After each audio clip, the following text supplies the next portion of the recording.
There's more that rises in the morning than the sun, and more that shines in the night than just the moon. There's more than just this fire here that keeps me.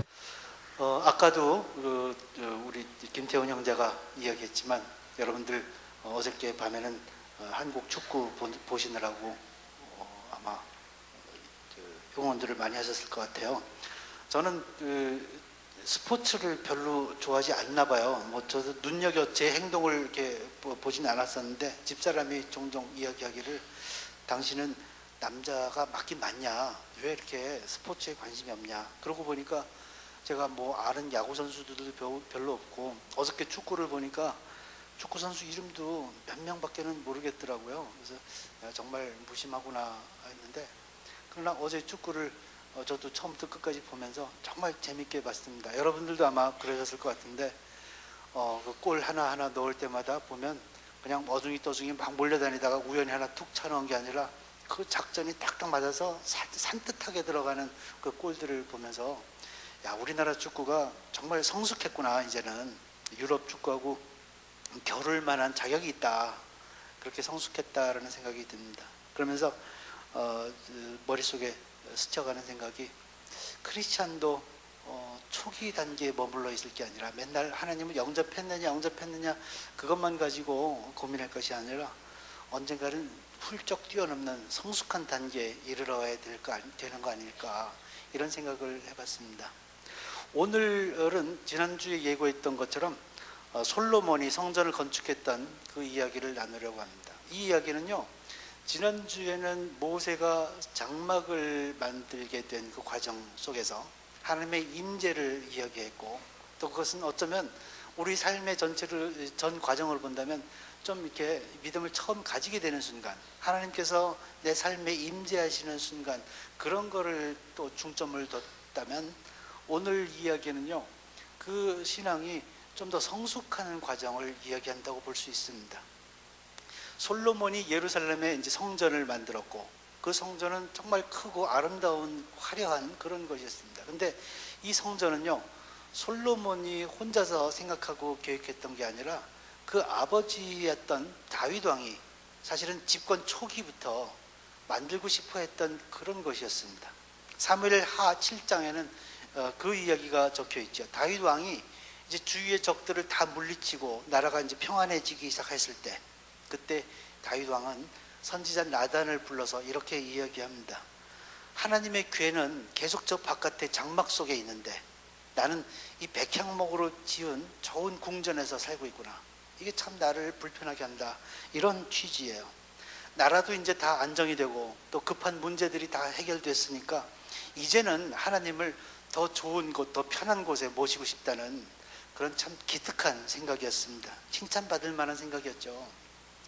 우리가 하나님께 드리는 기도들을 가만히 생각해 보면 대개가 뭔가를 달라거나 뭐 해주세요라는 그런 내용의 기도를 많이 하게 되죠. 우리는 미약하고 가난합니다. 가진 것이 없고요. 그리고 무거운 짐을 지고 이 세상 속에서 허덕거리는 우리들로서는 우리 능력만으로 할 수 있는 게 없다는 것을 점점 많이 깨닫게 됩니다. 그래서 전지전능하신 하나님을 처음 알게 됐을 때 우리가 그 하나님을 믿고 모든 것을 의지하면서 무언가를 주세요라고 간구하는 그런 기도는 참 당연한 것이라고 생각합니다. 또 그런 기도도 많이 해야 되는 거라고 또 생각합니다. 믿음의 초기 단계에서는요, 그게 참 바람직하고 좋은 기도라고 생각합니다. 근데 그건 이것과 비슷한 것 같아요. 갓 태어난 갓난아기가 엄마로부터 젖을 공급받고 그리고 자연의 변화나 위험으로부터 보호받는 것은 참 당연한 일이죠. 그래야 합니다.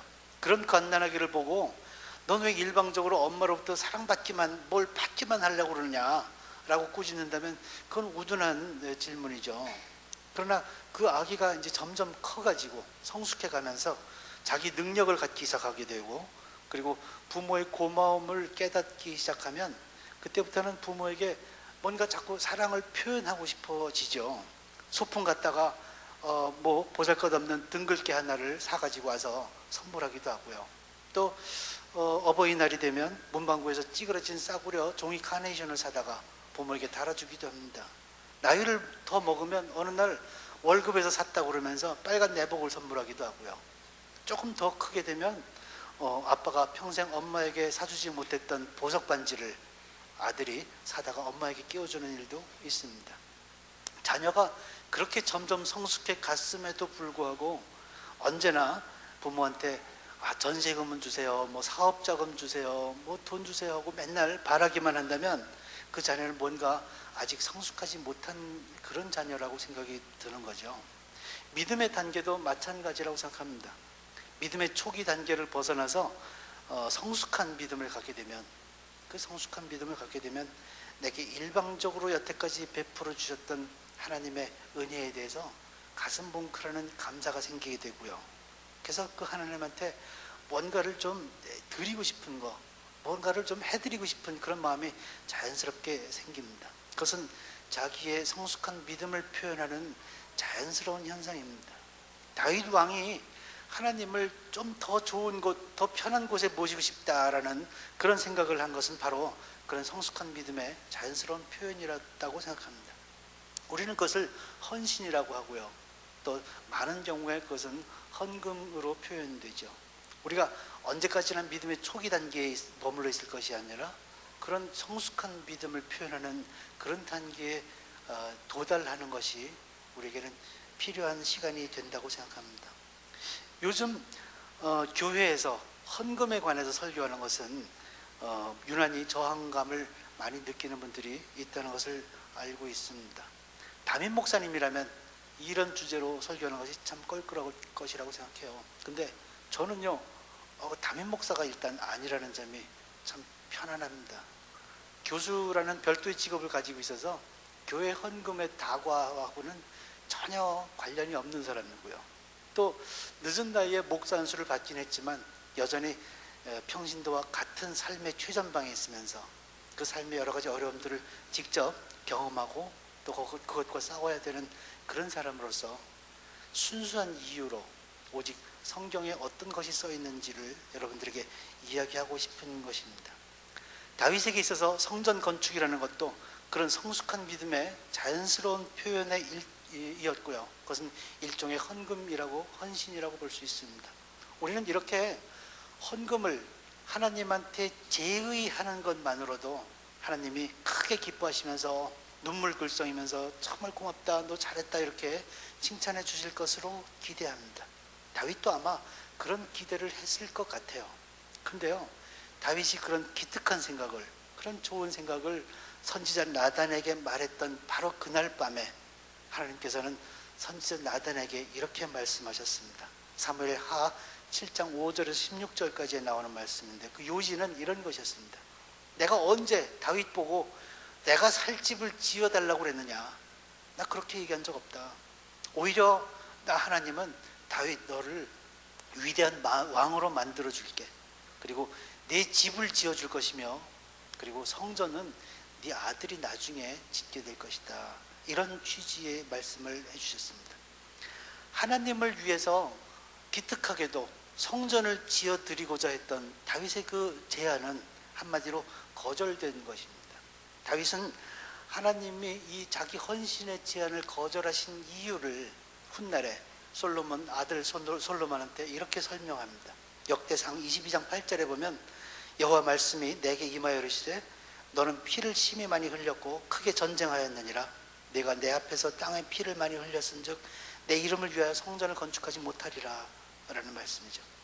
하나님께서는 어쨌든 다윗의 그 성전 건축을 위한 헌신의 자격을 인정하지 않으신 것입니다. 다윗은 물론 우리가 잘 알다시피 하나님으로부터 선택받았고 그렇게 기름 부은 지도자가 된 사람이며 그리고 하나님을 온전히 경외할 수 있는 사람이었습니다. 그러나 하나님의 기준에 갈 때 성전 건축이라는 헌신에 관한 한 다윗은 그런 헌신의 준비가 되어 있지 않은 사람이었던 것입니다. 그가 수많은 전쟁을 통해서 흘리게 된 그 피로 인해서 그런 이스라엘 안팎의 적으로부터 원망을 들을 수밖에 없는 그런 위치에 서 있었습니다. 백성들을 위해서 필요한 일을 하긴 했지만 그러나 그는 그런 평판과 비난도 감수해야 되는 그런 처지에 있었습니다. 그것이 이유였었는지도 모릅니다. 또 어쩌면 그가 의식하고 있는지는 몰라도 어쩌면 그는 성전 건축이라는 행위를 통해서 그 백성들을 단합시키고 또 자기의 정치적인 위상을 좀 높이려는 그런 부수적인 목적을 가지고 있었는지도 모릅니다. 그가 현재 가지게 된 재물들이 백성과 적들의 피냄새가 아직 가시지 않은 그런 재물이었기 때문인지도 모릅니다. 우리는 하나님의 그 이유를 알 수 없지만 그러나 어쨌든 하나님께 바치려고 하는 헌신에 있어서 하나님은 다윗이 아직 준비되지 않았다라고 보신 것입니다. 여기서 우리가 한 가지 깨닫는 것이 있습니다. 그것은 헌금을 위해서 우리가 먼저 준비해야 되는 것이 있구나라는 그런 점이죠. 11조를 한다거나 건축헌금을 한다거나 또 주일헌금을 한다거나 뭐 선교헌금을 한다거나 할 때 우리는 종종 이런 생각을 먼저 합니다. 맨 먼저 머릿속에 떠오르는 것은요, 헌금을 얼마 할까라는 그런 것이죠. 근데 이런 생각이 들 때 우리가 무의식적으로 전제하고 있는 것이 하나 있는데 그것은 뭐냐면은 나는 언제나 헌금할 자격이 있다. 언제나 헌금할 준비가 되어 있다. 하나님은 언제든지 손 벌리고 앉아서 내가 헌금하는 것을 입 벌리고 쳐다보고 기다리기만 하신다. 이런 생각이 우리 무의식 속에 자리 잡는 것 같습니다. 내가 헌금을 헌금함에 넣었다고 해서 그것이 하나님께 무조건 연락되었을 것이라고 생각한다면 그것은 잘못된 생각이죠. 하나님께서는 내가 언제 너보고 돈이 필요하다고 하더냐, 내 경제적인 도움이 필요하다고 내가 언제 말하더냐 라고 그렇게 우리에게 질문하실지도 모릅니다. 교회에 헌금하면 열려져 있을지 몰라도 내가 온전히 헌신을 할 자격이 있는지 또 하나님께서 그것을 받으실지의 여부는 오직 하나님께서 따로 판단하실 것입니다. 가인의 제사가 거절되고 아벨의 제사만 연락되었듯이 준비되지 않은 헌신은 거절될 것입니다. 다윗도 어쩌면 그 점에서 착각했을지 모르겠습니다. 헌금을 얼마 해야 할까, 어떻게 해야 할까를 결정하기 앞서서 우리가 반드시 먼저 확인해야 될 부분이 있다는 거죠. 이제 헌금을 드리려고 하는데 그 헌금을 받으실 하나님, 그 하나님을 내가 온전히 경외하고 있는가? 그 하나님을 내가 온전히 신뢰하고 있는가?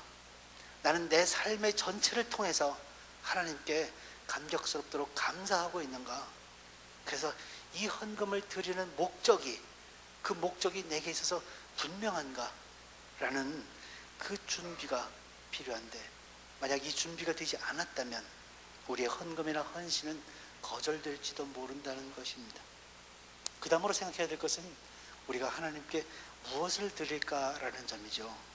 헌금이나 헌신은 그 목적물의 내용이나 가치가 중요한 것이 아닙니다.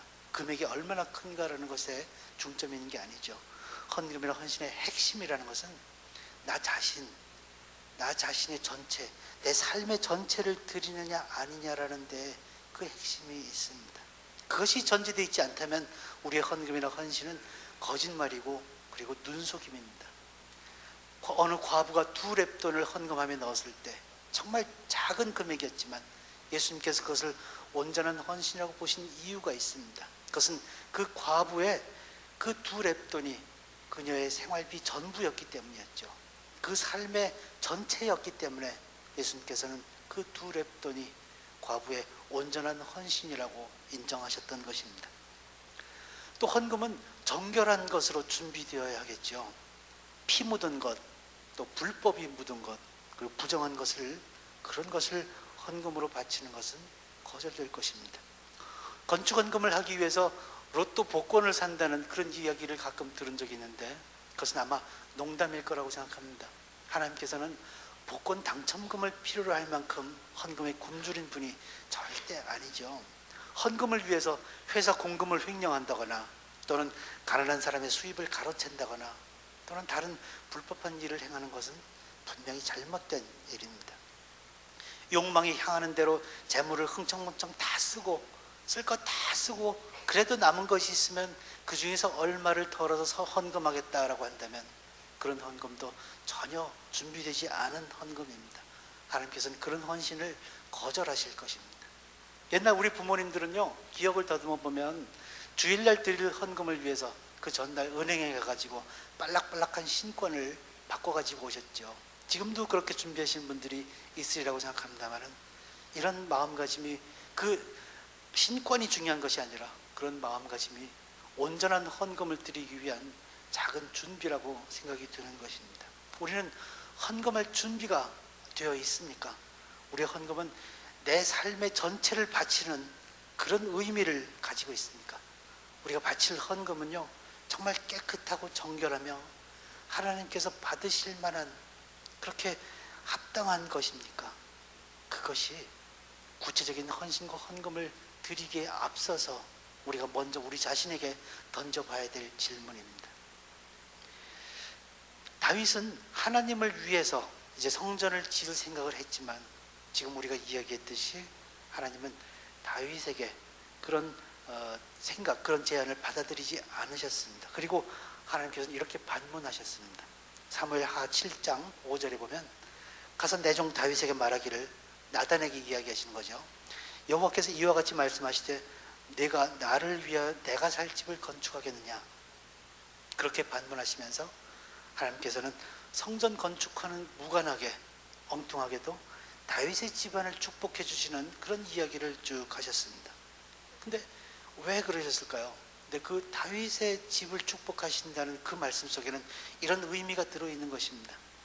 다윗아, 너는 지금 하나님의 집을 네가 지으려고 했는데, 근데 하나님의 집이라는 것은 사람이 짓는 게 아니야. 오히려 하나님이 사람의 집을 짓는 거지. 내가 이제부터 너의 집을 지어줄게. 그런 말씀을 하신 후에 하나님께서는 이렇게 말씀하십니다. 사무엘하 7장 12절 13절을 보면, 내 수완이 차서 내 조상들과 함께 누울 때 내가 내 몸에서 날 내 씨를 내 뒤에 세워 그의 나라를 견고하게 하리라. 그는 내 이름을 위하여 집을 건축할 것이요 나는 그의 나라 왕위를 영원히 견고하게 하리라. 5절에서 보는 것처럼 다윗이 건축하려고 했던 성전은 하나님을 위한 것이었는데, 근데 이제 하나님께서 솔로몬을 통해 지으시려고 하는 그 성전은요, 13절에서 보는 것처럼 하나님의 이름을 위한 것이었습니다. 하나님께서는 다윗한테 묵시적으로 명백하게 꼬집어서 이야기하지 않았지만, 성전 건축의 목적이라는 것이 무엇을 위한 것인지 그것을 깨닫게 해주시려는 것이었습니다. 여기서 우리는 헌신, 헌금의 목적을 분명히 알아야 된다는 것을 우리가 기억하게 됩니다.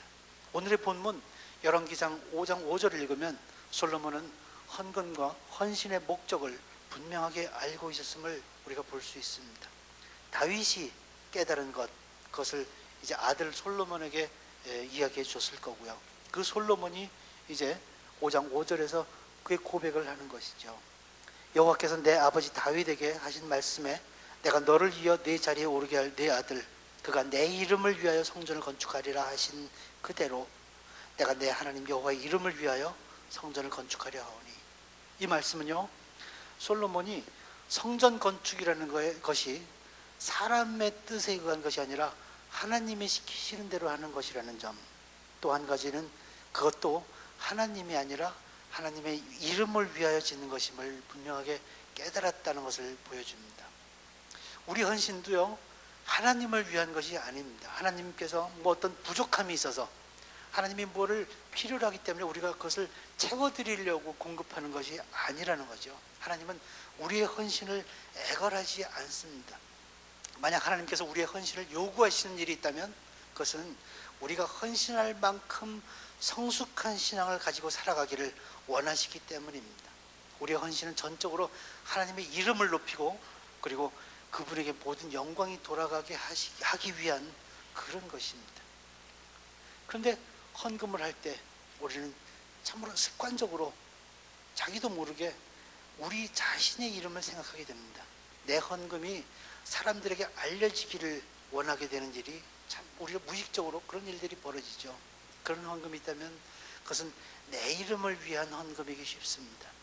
헌금이 내 뜻에 맞게 사용되어야 한다라고 생각하거나 또는 헌금의 결과에 내가 생각하는 것이 그대로 반영되어야 한다라고 고집하는 일이 있다면 그것도 역시 내 이름을 위한 헌금이기 쉽습니다. 내 이름을 위한 목적이라면요, 또 헌금의 금액에도 당연히 한계가 생깁니다. 내 수준과 나의 값을 매길 수 있는 그 정도만 헌금하면 되기 때문이죠. 그 이상이 되면 당연히 그 헌금은 아까워집니다. 저는 대학 시절에 교내 공모전에서 당선이 돼서 상금 20만 원을 받은 적이 있습니다. 그 공모전에 응모했던 이유가 사실은 그 당시에 제가 다니고 있던 교회에서 건축을 한다고 했는데 저도 건축헌금을 조금 내고 싶었기 때문에 그래서 응모했는데 그게 다행히 당선작이 돼서 그 상금을 받게 된 것이었어요. 그래서 그 금액을 전부 건축헌금으로 냈습니다. 그 당시에 대학 등록금이 9만 원을 조금 넘었으니까 20만 원이라는 돈은 학생으로서는 꽤나 큰 돈이었습니다. 근데 저는 그것에 대한 액수에 대한 고민이 그때 전혀 없었어요. 그냥 내기로 생각하고 그리고 당선이 돼서 받았기 때문에 그걸 그냥 다 드린다는 그런 생각뿐이었습니다. 성전을 짓는 과정에 제 정성이 어떤 정도로라도 반영됐으면 하는 그런 순수한 열정만 있었을 뿐이었죠. 그리고 혹시라도 제 생각에는 그래도 큰 돈이었다고 생각이 들었는데 그것이 누군가 참 기특하다 이런 칭찬을 해주는 것이 그 사람으로부터 평가를 받는 것이 싫기도 하고 또 제가 제 스스로 나 참 기특한 사람 아닌가 이런 생각을 하게 되는 것을 제가 방지하기 위해서 그때는 그것을 무기명으로 헌금했습니다. 그 후에 교회가 완공된 후에 이제 이야기를 들어보니까 그 교회가 건물이 한국에서 가장 유명한 건축가 그 건축가한테 설계를 맡겨서 굉장히 비싼 돈을 들여서 설계도를 만들어서 지어졌다는 거예요. 그 건물 외관도 하나님의 손가락을 상징하듯이 이 5개의 특이한 기둥으로 장식된 정말 멋지고 예술 작품 같은 그런 교회 건물이었습니다. 저는 근데 그게 참 실망스러웠습니다. 제가 낸 헌금이 그렇게 요란한 외관을 가진 교회 건축에 사용되리라고 기대하지 않았기 때문입니다. 가난한 가정에 살고 있으면서 몇 년치 등록금에 해당하는 그런 헌금을 낸 것은 그 교회도 내가 속한 가난한 가정처럼 건축 그 건물의 외관에 그렇게 큰 돈을 들이지 않고 최소한의 비용만을 들였으면 하는 그런 기대를 했었기 때문이죠. 저는 지금도요 교회 건물을 저 혼자 이제 상상을 해보면 뾰족탑도 없고 아무런 상징물도 없고 심지어 교회 이름조차 걸려있지 않은 그냥 공장처럼 성냥갑 같은 멋대가리 없는 건물 이런 거를 상상하곤 합니다. 정말 재미없는 상상이죠. 근데 저는 마음속에 그런 건물이 오히려 하나님께서 편안하게 생각하실 거 아닐까 이런 생각을 멋대로 해봅니다. 어쨌든 그러나 그렇게 그때 새로 건축된 그 외관이 별로 마음에 들지 않는 그 예배당에서 예배를 드리던 그 첫날 저는 예배를 드리던 시간 내내 정말 제 머리에다가 뭐 굉장히 강렬한 스팟라이트를 비추는 것 같은 그런 느낌으로 예배를 드렸습니다. 그 느낌은 그 후에도 몇 년 동안 좀 계속되었는데 그러면서 그 제 마음속에 어떤 하나님의 속삭임 같은 것이 들려왔습니다. 교회 건물의 외관을 가지고 속상하지 그거 속상해하지 말아라. 그 외관과 상관없이 내가 네 헌금을 받았어. 그러면 그걸 충분하지 않니? 라는 그런 속삭임이었습니다. 그러면서 제가 그 외관으로부터 속상했던 마음이 쫙 그냥 풀려버렸어요. 지금도 그 교회 앞을 지날 때마다 그때 생각이 참 절실하게 떠오릅니다. 그 후에 저는 얼마 안 돼서 그 교회를 떠났습니다. 그리고 그 교회는요 그 후에 점점 자유주의적인 신앙의 터로 변해갔고요. 또 희한하게도 유물론자들과 또 기독교인들이 손뼉치는 좀 이상한 공동체로 변화해 갔지만 그러나 지금도 저는 계속 뿌듯합니다. 왜냐하면 저는 그 교회 공동체를 위해서 헌금한 것도 아니었고 그리고 제 이름을 위해서 헌금한 것도 아니었기 때문이죠. 하나님의 이름을 위해서 바친 것이었고요. 또 하나님께서 받으셨다는 확신이 있기 때문에 저는 그 건물의 외관이 어쨌든 또 그 교회가 나중에 어떻게 변해갔든 상관없이 저의 그 헌금 사건은 하나님과 저만의 둘만 아는 참 소중한 비밀로 간직되어 오고 있습니다. 헌금의 목적이 하나님의 이름을 위하는 것으로 분명하다면 그것으로 내가 기특한 짓을 했다는 그런 자랑이나 생색을 내고 싶지도 않고요. 그리고 헌금을 얼마 내야 할까 그것을 결정하느라고 괴로울 일도 없고 그리고 그것이 어떻게 사용되었는지를 살펴보느라고 마음 괴롭거나 또 산란해하는 그런 일들도 없어질 것입니다. 이렇게 헌금의 목적이 분명해지면 그 다음에는 헌금의 방법에도 당연히 영향을 미치게 됩니다.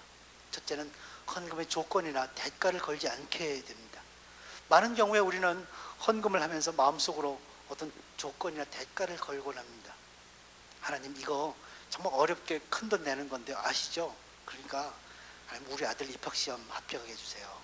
또는 뭐 취직하게 해주세요. 이런 기도들을 우리가 하게 되죠. 평소에 그냥 그런 간구를 하는 건 좋은데 헌금을 내면서 그걸 조건으로 요거 내니까요 하나님 해주세요라는 그런 마음은요, 결국 이 헌금을 내 이름을 위해서 만드는 것으로 변화하게 만들죠.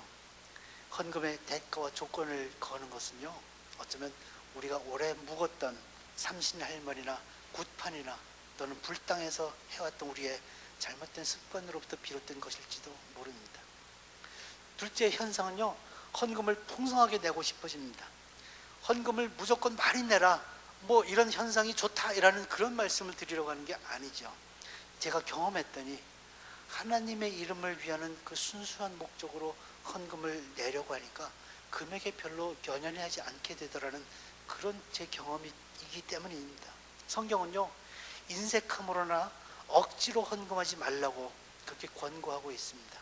고린도후서 9장 7절에는 하나님은 즐겨내는 사람, 그래서 마음에서 우러나서 기꺼이 헌금하는 사람을, 그런 사람의 헌금을 받으신다고 그렇게 기록되어 있습니다. 다윗은 이렇게 거절하시면서 네 집을, 너의 집을 지어줄게라는 그 하나님의 말씀이 무슨 의미로 하시는 것임을 분명하게 금방 알아차렸습니다. 너는 준비가 되어 있지 않구나. 너는 아직도 내가 사람이 하나님의 집을 짓는 줄 알고 있는데 그건 아니야. 내가, 하나님이 너의 집을 지어줄게. 그리고 우주의 모든 질서, 사람과 하나님이 거하는 모든 장소들, 이런 것들은 하나님이 짓는 거야. 네 의도와 정성은 잘 알아. 그래서 내 가문과 왕국을 위해서 내가 이제 축복을 해줄게. 그리고 네가 짓고 싶었던 성전, 네 아들을 통해서 짓게 해줄게. 이런 말씀을 하셨죠. 여기서 다윗은 그대로 하나님께 무릎을 꿇습니다. 그리고 그 말씀 그대로를 받아들입니다. 여기에 다윗의 위대한 점이 있습니다. 왜 안 받으세요? 제 정성을 무시하는 겁니까? 이렇게 미련하게 따지지 않았다는 것이 다윗의 위대한 강점입니다. 나의 집을 지어주시겠다는 하나님, 그리고 그 집을 축복하신 하나님께 다윗은 즉시 그 자리에서 깊은 감사의 기도를 드립니다. 그리고 자기 자신은 나중에 언젠가 지어질 그 성전을 위해서 준비하는 것만으로, 그런 역할을 하는 것만으로 그치겠다고 마음먹습니다. 그 후에 다윗은 성전을 지을 터를 마련하고 성전을 지을 재료를 조용히 준비하기 시작합니다. 그 순간부터 하나님의 이름을 위한 그 성전은 다윗의 마음속에서부터 지어지기 시작했던 것 같습니다. 그리고 동시에 그로 인한 하나님의 축복이 시작되었습니다. 그런 다윗과 솔로몬의 헌신에 대해서 하나님은 다윗과 그의 집, 솔로몬과 그의 후손들의 그 가문에 이르도록 축복을 더하셨습니다. 이웃 나라의 왕들이 와서 구경하고 놀라워하고 부러워할 정도로, 그리고 그 힘들게 온 사람들이 모두 솔로몬의 지혜와 또 그 재물에 대해서 찬송하고 찬양할 정도로 그 국가는 강성해지고 그리고 좋아졌습니다. 알량한 성전 건물 하나 때문이 아니라, 알량한 헌금 몇 푼 때문이 아니라, 다윗이 하나님께 바쳤던 그 온전한 헌신 때문에, 그 온전한 믿음 때문에, 그리고 그것을 이어받은 솔로몬의 온전한 믿음 때문에 하나님께서 축복을 더하신 것입니다. 저는 하나님의 축복이라는 미끼를 흔들면서 요 축복이 있으니까 헌신해라라는 그런 말씀을 드리려는 것이 전혀 아닙니다. 아까 저의 첫 건축헌금을 이야기했듯이 그 이후에 제가 신앙이 성숙하게 된 그 단계마다 저는 헌금에 관한 사건들이 거기에 다 연관되어 있음을 기억합니다. 그것이 제 경험이기 때문에 여러분들에게 알려드리고 싶었던 것뿐입니다. 저와 제 아내는 제가 첫 월급을 받기 시작하면서부터 11조를 철저하게 내기 시작했습니다. 그 이후에 뭐 수입이 많아지면 많아질수록 11조를 그냥 떼고 받는 것이었기 때문에 그것에 대해서 고민한 적이 전혀 없습니다. 그리고 감사 제목이 있을 때마다, 그리고 교회 일이 있을 때마다, 또 교회를 옮기면서 건축 헌금을 할 때마다 나름대로 풍족한 헌금을 했습니다. 물론 헌금을 인해서 우리가 쓸 돈은 그만큼 적어졌지만, 그러나 하나님은 그로 인한 부족을 언제나 풍족하게 채워주셨습니다.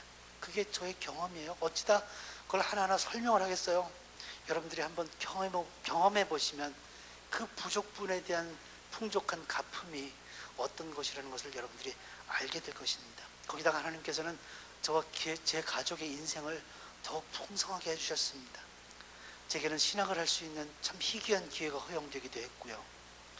저에게 주어진 이 모든 축복들이 사실 저는 마음속으로부터 하나님께서 제가 드렸던 그 온전한 믿음의 표현, 그 헌금과 헌신, 그것들을 인해서 주신 것이라고 지금도 확신합니다. 저뿐만 아니라요, 수많은 믿음의 동지와 선배들이 그런 똑같은 경험들을 해왔습니다. 이 축복은 믿음의 초기 단계에서 얻게 되는 가벼운 어떤 위안이나 또는 안도감, 평안함, 이런 것 정도에 그치는 것이 아니라 그 헌금, 그 믿음의 표현을 한 사람의 성숙한 믿음으로 인한 삶의 질적인 변화를 말하는 것이죠.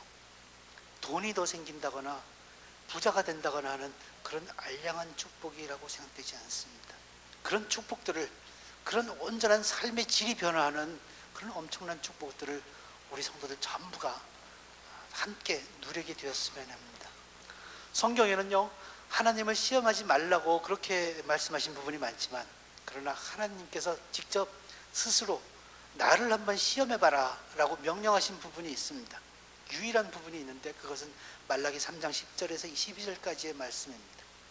만군의 여호와가 이르노라, 너희가 온전한 11조를 창고에 들여 나의 집에 양식이 있게 하고 그것으로 나를 시험하여 내가 하늘 문을 열고 너에게 복을 쌓을 곳이 없도록 붙지 아니하나 보라. 11조 그 헌금과 헌신을 한번 해서 하나님의 축복을 한번 시험해 보라는 그런 말씀이에요. 우리들의 창고에 더 쌓을 복이 없을 정도로 엄청난 하나님의 축복을 쏟아 부어 주시겠다는 하나님의 약속입니다. 그리고 앞으로도 그 축복의 소산과 그 열매가 해를 입지 않도록 보호해 주시겠다는 그런 약속이죠. 우리의 땅이, 우리의 삶의 터전 전체가 아름다워질 거라는 그 하나님의 축복이 이렇게 약속되어 있습니다. 그 하나님의 약속은, 그 하나님의 축복은 한 자도 틀림없이 우리들의 삶 속에서 반드시 지켜지실 것입니다. 오늘은 이렇게 다윗과 솔로몬의 그 성전 건축 과정을 살펴보면서 우리가 다시 깨닫게 됩니다. 헌신과 헌금을 위한 준비가 필요하구나. 그래서 헌금에 앞서서, 실질적인 헌금에 앞서서 나 자신, 나의 인생과 나의 삶 전체를 산 제사로 하나님께 바치는 것이 필요하구나. 그래서 그 삶의 전체를 하나님의 이름을 위한 삶으로 바꾸어가는 것이 헌금과 헌신에 앞서서 반드시 필요한 거구나라는 것을 깨달았습니다. 그 헌금이나 헌신은 우리의 믿음을, 그런 성숙한 믿음을 표현하는 자연스러운 그런 표현입니다. 그런데 이 우리의 헌금과 헌신에는 나 자신의 이름을 위한 목적이 아니라 하나님의 이름을 위한다는 그 분명한 목적이 있어야 되는 것이죠. 헌금의 교묘하게 따라 붙어가는 것이 있습니다. 우리가 습관적으로 또는 우리가 알지 못하게 따라 붙어가는 것이 있는데, 그것은 나 이렇게 헌금했어요 라고 하는 우리의 자랑과 우리의 어떤 내보이고 싶은 생각들, 그리고 헌금이라는 것이 어쩌면 내가 순간적으로 허무맹랑한 착각 속에 그냥 돈만 버리는 것이 아닌가라는 그런 의심, 하나님이 전혀 거들떠보지도 않는 그런 헛짓하는 거 아닌가라는 그런 의심, 또는 헌금을 조금만 내면 되지 않을까, 내가 챙길 거, 내가 쓰고 싶은 것 충분히 누릴 수 있도록 조금만 내면 되지 않을까라고 하는 인색하고 아까워하는 마음, 그런 마음들을 버리고 마음으로부터 우러나오는 그런 풍성한 헌금을 했을 때 나를 한번 시험해보라 라고 자신 있게 말씀하신 그 하나님의 엄청난 축복을 우리들 삶 속에서 반드시 경험해 보실 수 있기를 주의 이름으로 축복합니다. 잠깐 기도하시겠습니다. 우리가 여태까지 습관적으로 헌금해 왔다면, 헌신해 왔다면, 이제 우리가 그 헌금과 헌신이 하나님께서 온전히 받으실 수 있는 그런 준비가 되어 있는지를 다시 생각해 보는 시간이 되었으면 좋겠습니다. 헌금의 액수가 문제가 아니라 거기에 덧붙여서 드리는 그 핵심이 되는 나의 삶 전체를 산제사로 드리겠다고 하는 그런 우리의 마음가짐이 헌금 속에 분명히 있었던가. 그리고 더 나아가서 그 헌금이 남에게 보이고 싶은 내 자랑을 위한, 내 이름을 위한 것이 아니라 온전히 하나님의 이름만을 위한 그런 헌금과 헌신이었던가. 또 그런 헌금과 헌신을 위해서 내가 그러면 어떻게 할 것인가를 또 생각해 보는 시간이 되었으면 좋겠습니다. 그리고 그 헌금과 헌신을 통해서 하나님께 약속하신 그 축복이라는 것이 얼마나 엄청난 것인지, 또 하나님께서 얼마나 든든하게 약속하셨는지를 다시 확신해 보는 그런 시간이 되었으면 좋겠습니다. 함께 기도하시겠습니다.